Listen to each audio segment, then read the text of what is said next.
নয়নতারা এত সুন্দর একটা লুক দিয়েছে এই গাছটা আমার মা। এই গাছটা আমাদের বাগানে বহুত দিন ধরে আছে, মানে অনেক পুরনো গাছটা।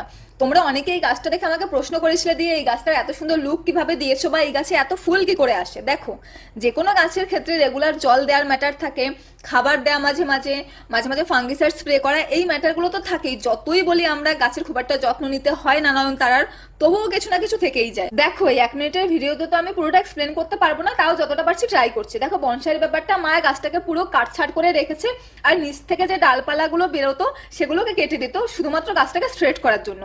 আর খাবারের ক্ষেত্রে খোল ভেজানো পাতলা জল 10-15 দিন বাদে বাদে একবার, আর মাঝে মধ্যে পেঁয়াজের খোসা ভেজানো জলটা দিত।